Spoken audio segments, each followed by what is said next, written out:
What's up, guys? Welcome to another video.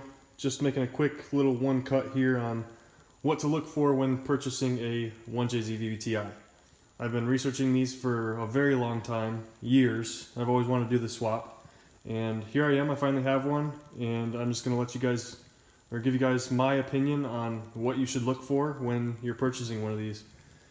I purchased it specific for the IS300 Altezza chassis, so this will be catered around that.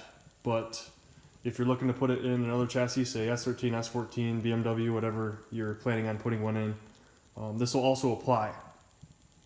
So what to look for, obviously when you're shopping on eBay, that's where I decided to get mine from. That's where they were the cheapest, and it was obviously convenient.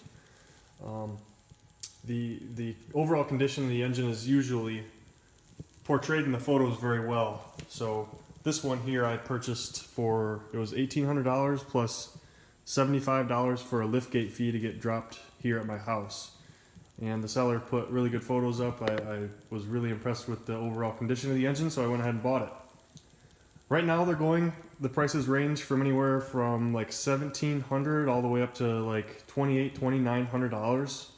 And that's with the automatic. If you want an R154, you're well over $4,000 if you want a manual transmission attached. And I needed a JZX 110 171 setup. I have not yet seen one for sale that had the R154 that was a 171 or a 110. So the two versions, there's the JZX 100 and the JZX 110 171 are basically the same thing. The only difference is the ECU. The harness and everything and all the hardware on the engine is the same. The JZX 100 is not your ideal setup for the IS300 because the ECU it's not pinned similarly like the IS300 is. So I had to get 171, 110 set up. That's what I got here. I had photos of the ECU kind of at this angle, so I couldn't get the part number off the ECU to determine if it was a 110 or a 171. This one ended up being a 171 Crown Athlete swap. So although I think the 110 is better for the IS300, this will work just fine. I have a couple ECU options that I'll show you here in a bit. But what you want to look for basically is the overall condition.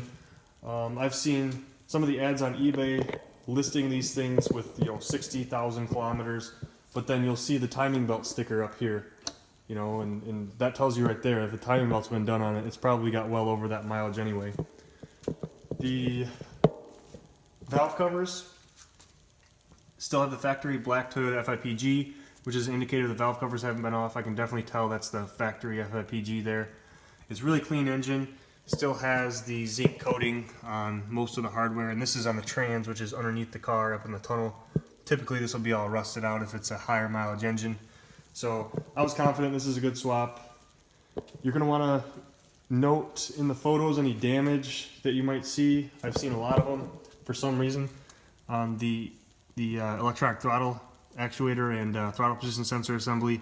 It gets banged or something in shipping, and the US importers are actually selling these with broken throttle assemblies, which is kind of weird, and even for well over $2,000 with broken throttle assemblies. So that's something that's important. This is a really common area where the 1JZ gets damaged when it's in shipping, so check that out.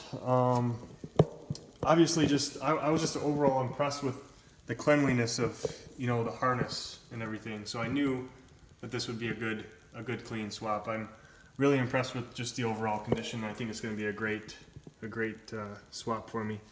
So the shipping company from the importer in California to my house did cause some damage here. They bent one of my turbo coolant lines. They broke my mass airflow sensor, unfortunately. And there's a coolant temp, I think it's the fan switch there that's also broken, which is a bummer. But not terrible. I think it's workable. I gotta order some parts now for it, but it's just part of the game.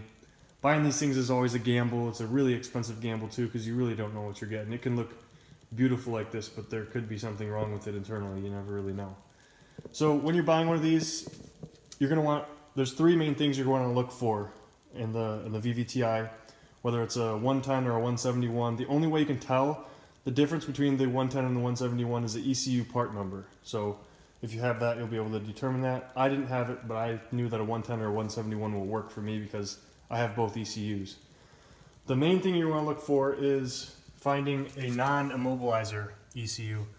So this plug right here, there's usually a gray plug right here if it's an immobilizer ECU. And if it's an immobilized ECU, the ECU literally will not power up without the original key from the car that it came from, as well as the body controller in that car. So I see some of the importers are now taping the key to their immobilized ECU, you know, and telling, you know, that's telling the customer, hey, the key comes with the ECU, so it's going to start. But that's not the case. You know, you have to have the programming from the body controller to the body controller needs to communicate with the ECU to de-immobilize the ECU. So make sure that you get a non-immobilized ECU if you can.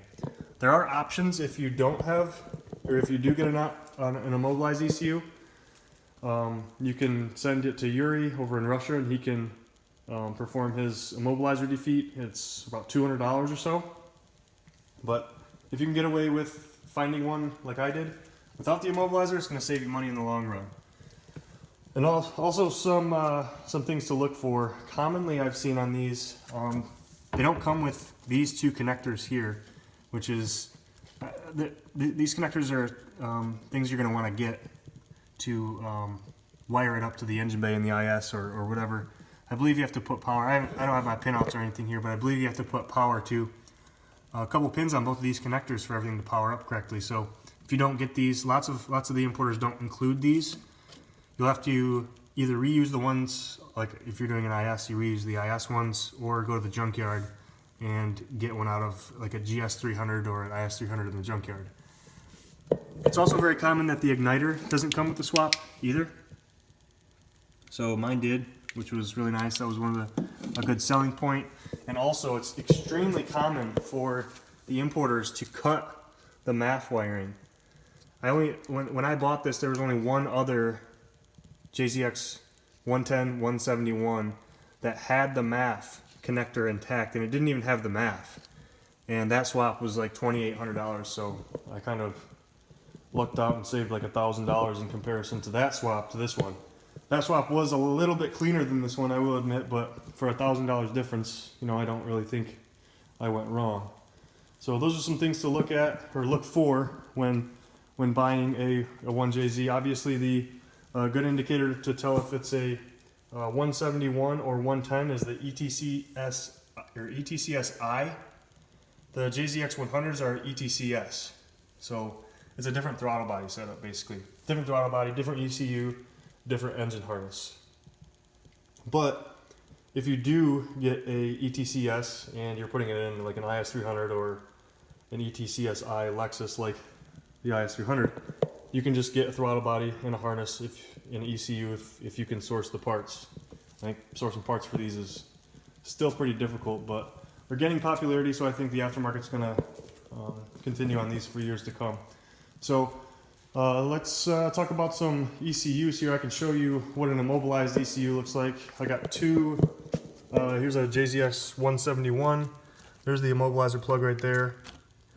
And here's a JZX 110 with an immobilizer right here. And then I actually bought this ECU about 2 months ago before I ordered the swap because I wanted to make sure that I got a non-immobilized ECU to get it running.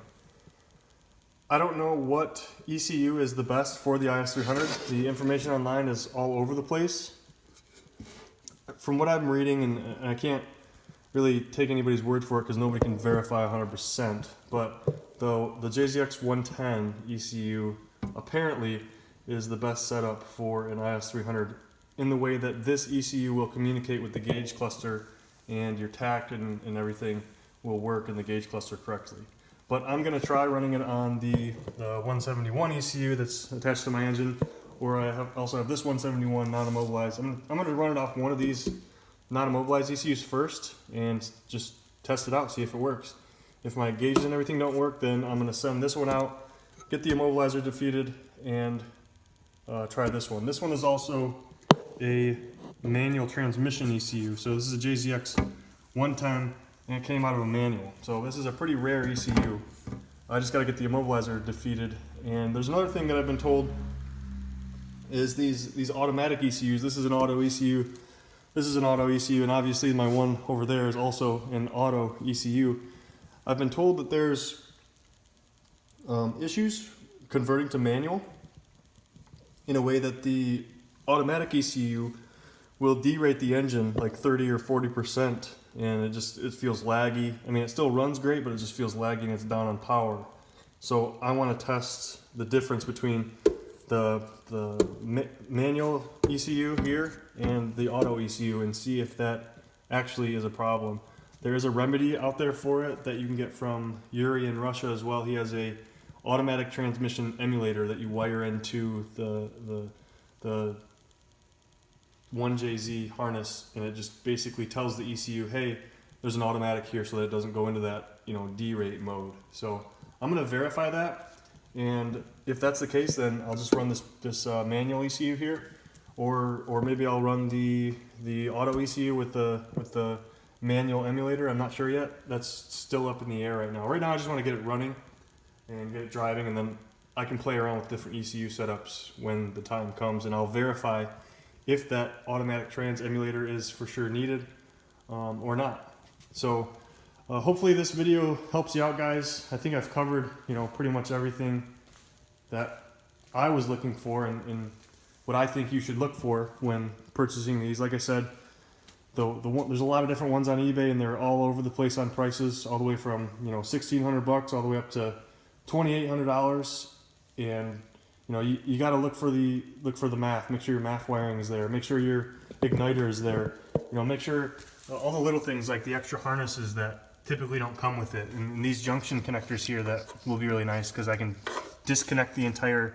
If I ever want to pull the engine, I can just disconnect the entire harness here rather than, you know, if I solder them together, I have to cut wires. So that's another added benefit. So just little things like that you want to look for. Obviously, clean engine.